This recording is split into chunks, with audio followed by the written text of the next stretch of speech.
Aaron Shu, VP of Product and Data here at Acres. Today we're excited to have Professor Todd Keithy with us, with the Department of Agricultural Economics at Purdue University.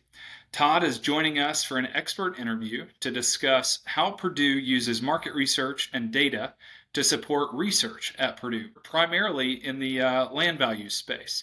So, Todd, thanks again for jumping in here today, taking time to talk with us.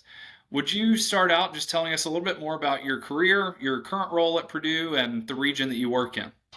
Yeah, so I'm an agricultural economist here at Purdue. I've been here right at about 6 years, coming up on 6 years. And I have as you mentioned, the Schrader Chair in Farmland Economics. So that was a gift that we got from Indiana family that runs a farmland auction company. And so for people that aren't sort of in the academic world, what that does is gives us a small pot of money to support activities on whatever the chair is. So I study farmland markets, but also do research and extension, right? So part of that is communicating out market information for the people here in Indiana and the Corn Belt and sometimes the whole country, but Yeah, specializing mostly here in Indiana.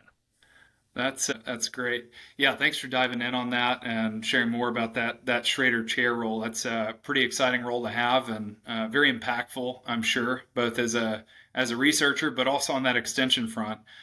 Which is where this industry partnership with Acres ties in. And so, a little background: the reason we're talking today is we recently created a partnership. So, Acres has been working on some university partnerships for a while now, but Purdue really was the first major partner with us. And so, what's funny is, I was a professor at University of Arkansas, also an ag economist by training, and I remember reading a lot of your land values papers, gosh, 6, 7 years ago. And so long before either one of us had our current roles. But so my time kind of following your work goes back quite a ways. There's a lot of great research and extension work, obviously, coming out of the Purdue Center for Commercial Ag, which is where this partnership really sits, and I think contributes a lot of value. So I joined Acres and met you actually at an Acre Trader Investment Summit Yep. some years ago. And I remember kicking around this idea that, hey, there's probably some really cool land values reporting we could do based on transactions that would serve a good extension purpose, maybe some research. And that sort of birthed this thing 2.5 years ago or so. And now here we Sounds are. We've got a partnership in hand. yeah. Going to publish some transaction-based land values reports to pair really nicely with the cash rent and land value surveys that Purdue has been doing for a long time. And so, very excited to collaborate, not just with you either, like also the students and faculty at Purdue are getting access to Acres professional tiers. So they're going to get to interact with real, software, data, valuation tools. So, with that, I do want to start, Todd, by asking you a little bit more about your role with CCA. So, the Center for Commercial Ag at Purdue. I suppose you're in charge now of the cash rent land value survey, or there's a group of you that collectively run that. So tell us about that and the CCA more broadly. Yeah, so the CCA, so university centers work different places different ways. But it's basically an umbrella for a group of us that work in farm management in the ag sector. The idea, sort of what we call the Center for Commercial Agriculture at the time when it was started, was really looking at the information needs, management needs for farms that support at least one household with that farm as their primary source of income, right? So that's what we sort of mean by commercial. And then the land values survey, which I've been running since I joined Purdue, it actually dates back way before the center. It dates back to the late 1970s. And at that time, there was very little information on land values. And I believe that Indiana was a non-disclosure state at that time. So you couldn't just go to your county courthouse and pull transaction records. So it was really a relationship between the Indiana chapter of the American Society of Farm and Rural Appraisers and Purdue to sort of survey the population we think about as people that touch land values as part of their regular work. And so it's a lot of obviously appraisers and brokers, but we also have lenders there, right, that are making mortgages and following the land market closely. And it's an opinion based survey. So we send it out every June and we ask them, so for their market area, so the county that they're working at, or some people report multiple counties, what is the average value for land prices right now that June? And then we split it into three quality bands, so top, average, and poor quality. And we don't really define those for the respondents. We just ask them to report what they believe to be the long run corn yield for that Hmm. quality band, right? Because high quality land in one part of the state is different than high quality. So then we can kind of express everything in sort of a per acre basis. Hmm. And so we asked them also about the prices the previous December, and then what they expect at the coming December. So that we ask kind of the mid year, we ask about the end of last year, and then we ask what do you think is going to happen the rest of this year. And then there's some other questions too that I think are that are valuable to get the opinions from this group as well about what are the major drivers. So we asked them about things like farm returns, trade, farm program support, other investments, like sort of what's driving the prices that you're seeing. Both in the negative and positive, right? So we ask obviously about interest rates, which that one in the time that I've run the survey has switched, right, from being a negative pressure to or positive pressure to now a negative pressure. Sure. Yeah. Wow. I mean, I did not realize that the survey went back that far. It'd be Yeah. super interesting to go look at some of those earlier reports. I bet digging through those is a lot of fun. But you actually bring up a super interesting point that we talk a lot about here at Acres, and part of our perspective as a business is like transparency in land markets. Still very very challenging, right? I mean, and surveys do a really good job of fleshing out kind of especially that perception, right? Where do we think the market's going? Where has it been? How painful is it? Or where are the opportunities at? I think we get a lot of really good information from that survey data, but probably similar to even pre 1970s when things were there's no information, right? I Nobody know. knew anything about what land values were or should be, and then these surveys have provided a lot more perspective on that. And now moving towards some of the partnership that we have, which is to provide transaction-based analysis of these land values. You're actually getting regional analysis based on WAPI scores, right? So weighted average productivity index. And Yep. for any listeners that aren't super familiar, the NRCS puts together in their soil maps, they actually rate soils for productivity, and there are state level soil scores. So the ones that are most prominent would be like the Illinois PI, the CSR2 or Corn Suitability Rating 2 in Iowa, and then the WAPI or the Weighted Average Productivity Index in Indiana. And they're meant to give you this sense of quality of the soils on the farm that's being sold. Um, and so, similar to how you have your respondents rate the quality of the land, this would be a metric that still imperfect for many reasons, but provides some sense at each transaction level of the quality of the land on a price per acre basis. And so, I'm really curious as we start to provide you all transaction level data to analyze and combine, I hope, with some of the farmland value survey data. What are the things you hope to analyze, investigate that you haven't been able to date? Yeah, I mean, so a couple things. One is we sort of get an annual snapshot, which is nice from, um, sort of a perspective. It's hard to kind of really kind of know how things are progressing through the year, right? And then the other thing is like we have limited ability to sort of check these opinions to something else that's collected. And I think, I mean, now I'm going to sound like a ivory tower professor here, right? But um, if what we're interested in is like the value of the land, sort of value broadly defined, right? Transaction prices are just one of those potential measures, right? So if you're never going to sell your farm, if you inherit a farm from your parents and then you plan to give it to your kids, like the sales price of that doesn't really matter. That's right. What maybe what matters is what you can use it for as collateral or things, right? So like the economists have argued for a long time about there are benefits to transaction prices, and then there are benefits to sort of thinking about kind of more broadly. Like you might care more about what your banker says. Yeah, I would accept this value for that, right? I mean, those Mhm. things all track really close together anyway. But it's just kind of nice to sort of have an additional check. So I took over this survey in 2020. So actually, the first time I worked on it, it was like literally marooned in my house and hadn't seen anybody for a couple months, uh, and we were getting the results back and stuff, and I was like, oh, I don't, like, it all felt sort of very pretend, right? But Sure. like, things were moving around different parts of the state. Some places were really, and if you remember the 2020 period, we were Yeah. all expecting like everything's going to tank, and then actually it was like this is It great, like was prices are shooting nuts. up, Yeah. right? And I was like, can this be real? Because this is not what I was expecting, right?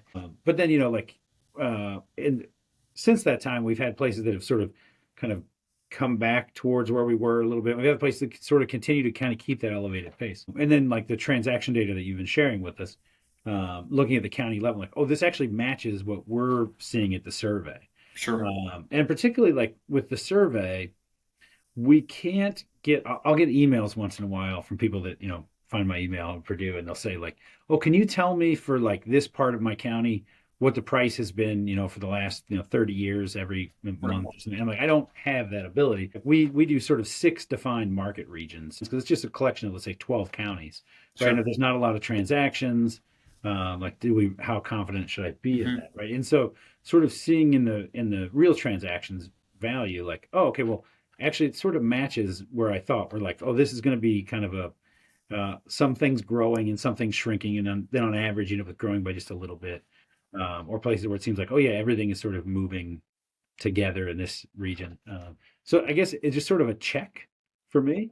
Right. Um, is sort of the most valuable. Yeah, that makes a lot of sense. I mean, you've got the time series of data, so you can compare the quantitative differences of land values and transactions over time. But yeah, I think it's probably good that the perception is matching, right? At least fairly Yeah. closely. Well, It's and some then validation of the good work that the Center for Commercial Ag has done in designing that survey and implementing it over time. But what will be interesting, there will, I'm sure, inevitably be times where there's some disagreement between the survey or the perception of things and the reality of things. And we've seen a little bit of that in places like Iowa, for example, where you look at a survey invariably, especially in that 21, 22 timeframe, we had some really record land values, and especially in Iowa. But what most folks did not realize, I suppose, is that it was just a handful. The bulk of transactions were not occurring at 25 to $30,000 an acre, right? There yeah, were a so few, but the bulk of them are still, in the 15s, or, which is still quite high. It's a good point where I think perception can be easily skewed by high or low sales that are heavily publicized. And so anyway, I just wanted to throw that no, in as another caveat to what you're saying. I think you're right. And I think, I've noticed a little bit of difference, for example, in reporting between sort of appraisers and brokers' opinions versus bankers' opinions, right? And like Sure. where one group will be sort of a little bit more conservative than the other. And I think, in fact, that's one of the things I sort of have a challenge with sometimes with the survey is I ask people, what's the average, right? And these folks are working in land markets, so they already, I think, are sort of thinking in terms of like, well, I know we've had this one giant sale, right? So if I threw that one out, then this is kind of what the rest of them look like, right? So it's again where like the average, or the central tendency. Again, it's hard not to talk to other economists, like talk to, right? But like this sort of measure of central tendency, like they may sort of already be throwing that out when they're giving it, but not everybody would sort of throw that out, right? And I don't want to give too many explicit, a bunch of directions, make it too complicated. People aren't going to fill out a survey. You got to make it Sure. easy enough That's for right. them. And so allow us to at least sort of see like, well, maybe if there is a difference between what our survey is reporting and the transactions, how much of that could be influenced by maybe some very low sales or some very high sales, and kind of infer a little bit sort of where those things break down. Because like, I always tell my graduate students or even undergrads, like when you say the word average to an economist, there's like multiple things that could mean, right? That the mean of Right. the distribution, the median, the mode. Mhm. In fact, I have a grad student right now working on a thesis looking at for these reported values from the survey for their expectations. It actually shows that they're probably reporting the mode of what they think is going to happen, which is the most likely value. Sure. But depending on how things are distributed, the mode and mean, as you know, can be different than each other, right? Correct. Um, and so what we're finding is that, like, well, it seems like they maybe actually report the mode. What's the most Hmm. common, most likely outcome? Yeah, and what's hard about land values, you hinted at a little bit ago, and I had a question in here to throw out that Yeah. we're already talking about, which is like, what are the insights or surprises we expect to find when comparing these survey results with acres transaction based results? And we're diving deep into that discussion now because you mentioned counties versus regions. So we've generated stuff at the county level for a lot of the Corn Belt, a number of other places like California that are really challenging to evaluate.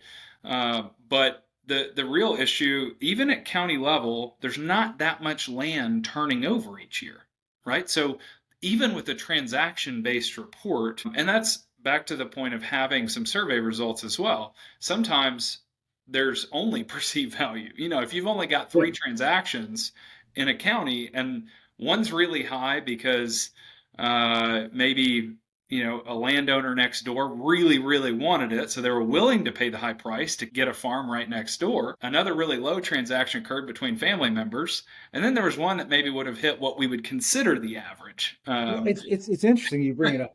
I'll tell you another small weird anecdote. So I actually started my career at the USDA, and so Yeah. looking at some of the surveys they collect, I had a colleague and I were looking at it, and when properties are sold between families, we always think of it anecdotally as like, oh, they're getting like a sweetheart deal. But there's actually some cases where they were paying a fairly high amount that indicates, and talking to friends and stuff, sometimes it's a way to like pay for grandpa to go to the nursing home that he Yeah. doesn't want Right. to. Like, he Uh-huh. won't take the money for the nursing home, but you just gave him this big check for the land. And Right. so now he's got the money to go to the nursing home. Mm-hmm. So like this idea of sort of like what is arm's length and what's not, and Sure. if you look at, I mean, that sort of aggregate statistics suggest that like sort of 1 to maybe 3% of land Mm-hmm. changes hands on the open market that we could all have access to, right? And even if you include every kind of thing transacted that would filter through, I mean, you're only still looking at 5, 6%. That's right. Um, and then, depending on what part of the country you're in, the size of those counties changes quite a bit too, right? So That's right. I think of Indiana as having sort of bigger counties, right? But then you go to like Montana or something and like tiny. Yeah. Uh, Right. right. And so it's really easy to have where you can have counties that have virtually no sales whatsoever. And then it gets, yeah, really hard to track. Um, Yeah. So there's almost always a reason to go above the county level just for the sheer volume of land that's being transacted. And you all use regions. We've used, just to be consistent across other states. We've done this. We tend to use the USDA crop reporting districts, which are sort of common like agricultural market areas, and if, that if, seems to be fairly effective. The big things you get, the weird idiosyncrasies you see, are generally because of development, right? You've got one county in the yeah. area that's got a lot of development happening, and so there's development pressure, which increases values. And so dealing with those kinds of factors is a No, challenge. if I had a time machine, I would go back to our survey and have them do the crop reporting districts, Ah, uh, which I could easily make that switch now, but then sure. But it then you loses can't the compare time. back. Yeah, the at this point, the primary value of our survey is a consistent collection methodology going back to the 70s. So like ours is more valuable as a time series than necessarily like a cross section, I think. Sure. Yeah. And yeah, I mean, that kind of leads to the next question I have, which is, both your farmland values, your most recent farmland values survey, and some of the work that we've done with transaction-based reports has showed quite a lot of variation at a county level, which is somewhat expected, right? I mean, in an entire state like Indiana, I would expect 5 or 6 counties to be very abnormally high and maybe 5 or 6 that are abnormally low for whatever reason. But even at the CRD level, I think we've seen a lot more volatility in farmland values over the last, let's call it, 5 to 10 years. I'm really curious to get your opinions on that. What do you think is driving the volatility? The top three that come up in other conversations we have, like interest rates have changed dramatically in the past 5 to 10 years. So we see, low interest rates and then very high interest rates. So that's obviously a factor. Commodity prices have been volatile, and input prices. So those are the three that we kind of tend to hear as driving the volatility in land values markets. But I'm curious, based on your land value survey, I don't know if you ask any questions about that, but I'm curious to hear what insight you might have there. Yeah, so we asked a similar question, right? So we asked, of these forces, how strong are they driving prices, either positive or negative in your area, right? And so, for example, in the last couple of years since interest rates have started to go back up, that's switched to a negative force and it's much stronger. Or we asked this year for the first time actually about development pressure, and that was the strongest force that we had of any of them, and it was positive, right? So they're saying this is pushing it up. The other one I think about a lot, sort of think about sort of the last 4 to 5 years and the volatility. As an economist, I also think a lot of it has to do with things outside of agriculture directly in terms of sort of who's buying the land or Hmm. selling it, right? And so we have obviously sort of these demographic switches, right? For a long time, it hasn't been just the farms directly, but it's usually sort of someone like kind of from the area that's familiar with the agricultural sector or just that region. I think we have a little bit of that, but actually, I think more of it is just sort of the kind of the age of the purchasers has sort of continued to increase. And so it seems like they are much more responsive about timing of when to buy or not.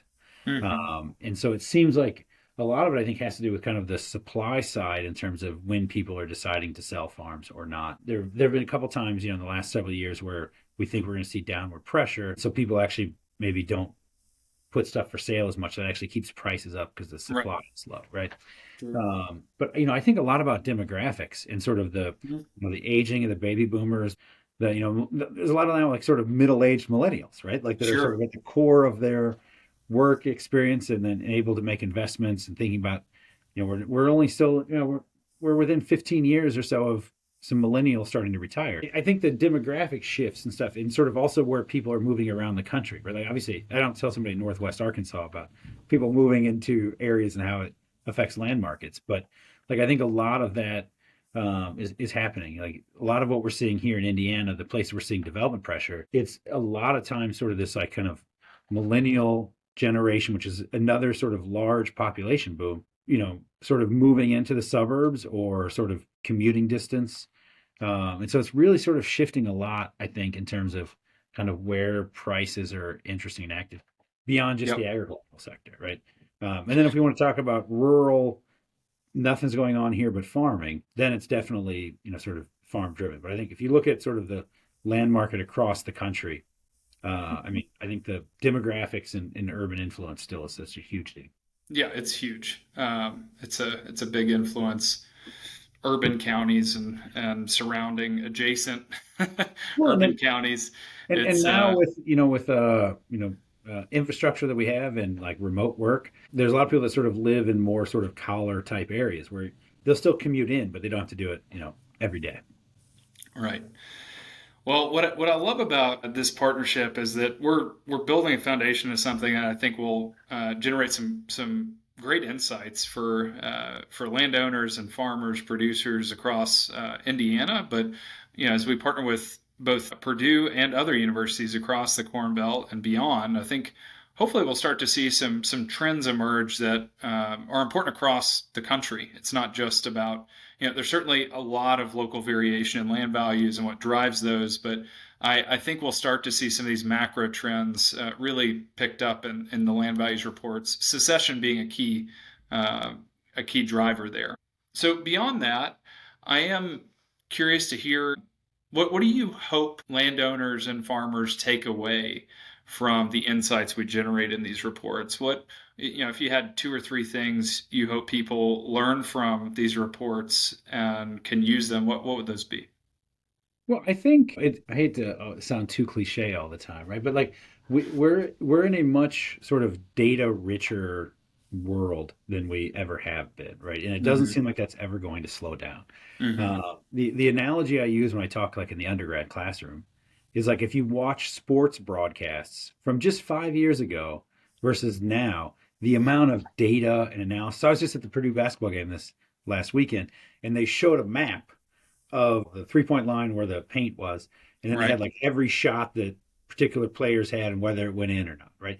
It's like this data graphic on a Insane. map Yeah. for just people at the game while they're waiting for the game to start. Like that wasn't the case 5, 10 years ago, Right. right? And so thinking about all of this data and like how do we make sense of it, and also I think when I talk to farmers, a lot of times people get sort of frustrated with the idea of this sort of data dominant world because it's like, well, you have to come up with it, right? But sort of trying to develop some trust to say, well, we know how to handle and analyze data, and we can give you some interpretation, but then also give you just enough training that if you start to see it in a rawer form, you can sort of make those decisions on your own. right? Or sort of see these things on your own. And so sort of a data literacy is the term that my kids use in elementary school, right? Um, but I think sort of just getting people kind of comfortable with and sort of understanding how data works, how it can be informative. Also, where the drawbacks are, right? So when there are times we'd rather have an opinion than have recent transactions, right? Or maybe the recency isn't quite as big of a deal as sort of the representativeness, right? So Mhm. to say like, well, here's a farm that's very similar to yours and it sold 4 years ago, versus like here's one nearby that just sold, but it's nothing like yours, right? Yeah, right. Um, I think being able to do those sort of insights is really nice. And then I think the other thing that, from a sort of a selfish perspective, so I mean, Aaron, you and I have very similar academic training, Mhm. uh, and so there's a world under which I could build data systems similar to what Acre has. But the thing is, as a university professor, is we build it sort of one time Yeah, because we have this one project and we build it, and then the value of that is sort of gone at the end of that project, and you'd have to. And I work with students, right? So the students will be gone in 2 to 3 years, and I got to like train up somebody new. right.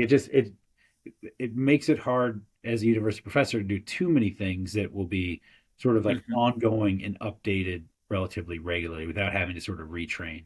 Now, granted, training students is my favorite part of my job, grad mentorship. Yeah, But the downside of that is, we have to sort of start over every time. right. Where you working with a suite of professionals working on this for quite a while, you don't have quite Sure. the turnover and training challenges that I have. Well, and I think it's a great point, though. My hope, I think, for this collaboration is, we have, coming from my academic background, I had that same problem, right? You run through a data project, you get a student, you train them, you do it, it gets published, hopefully gets to the right stakeholders, extension reports or whatnot, presentations, and then it's kind of done. And Yeah, even if you want to go back and do it again, you got to go find a way to get the data again and update, and it becomes almost impossible or very expensive and challenging.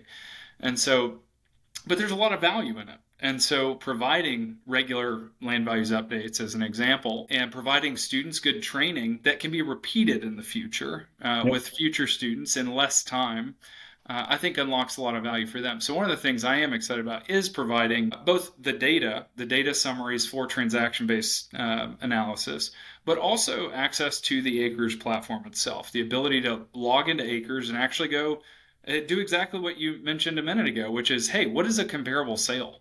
We yep, talk about comparable sales all the time, but what is or isn't a good comparable sale is highly nuanced, which is also why I'll throw out there we don't have an automated valuation model in Acres, right? There's no right, Zestimate for farmland on purpose. Like it's one, there's fewer transactions, right? And for any given farm, there's a lot of nuance. Does it have irrigation or not? Soils, drainage, what kind of improvements are there? You can go across the street on 240-acre plots, and they could be very different in valuation terms. yep, So, what we do instead in Acres is provide experts in the industry the ability to make that assessment themselves. They have the sales data, they have the recency, they have the all the other data points they need to make that valuation, to create that valuation. So students are going to actually get access to that. They can save it, use it, and analyze data, create market analysis reports that are repeatable. They could do it over time and watch how things change over a 2 or 3 year period if they want to. So well, I'm really excited about that part of the partnership, and I would love the to other hear your perspective on that. Sorry. sorry, I would say the other sort of part of that I was sort of itching to say here is I think so. I'm really good at training and helping students to be an academic, to be like me, right? But that's what a small set of our students actually want to do or will go on to do. So I think also getting a chance to see sort of very similar tools, very similar things, and then how that is used at a company like Acres, right? Hmm. And so just give the exposure of like, well, here's why this is valuable, not just to people, because not all my students want to like write academic papers, right, or read them, right? Sure.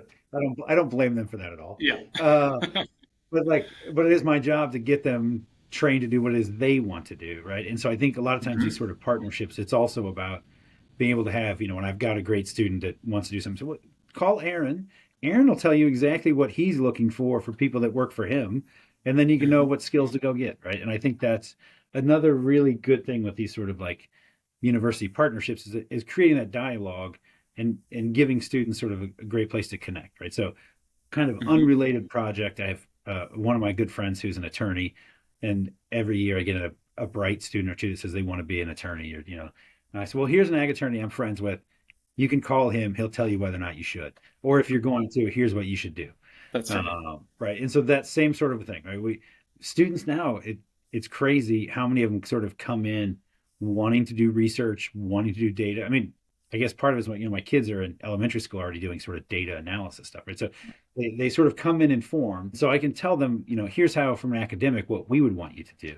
But call Aaron, he'll tell you what it is he would want you to be able to do, right? So it's Absolutely. another really great part of kind of working together on things. I totally agree. No, I'm really excited about the overall partnership, giving students access, the extension reports on land values, the broader partnership with the Center for Commercial Ag. I think will yield some really great research, some applied research that has a lot of meaning as well. But I think this kind of wraps up our time today, Todd. And I really just appreciate your time joining us for an expert interview. Pretty casual on our end, but love to dive deep and kind of nerd out on farmland values and think about where things are going. So thanks for joining today. Well, thank you for having me, and it's a pleasure working with you, and I look forward to doing more. So. Sounds great.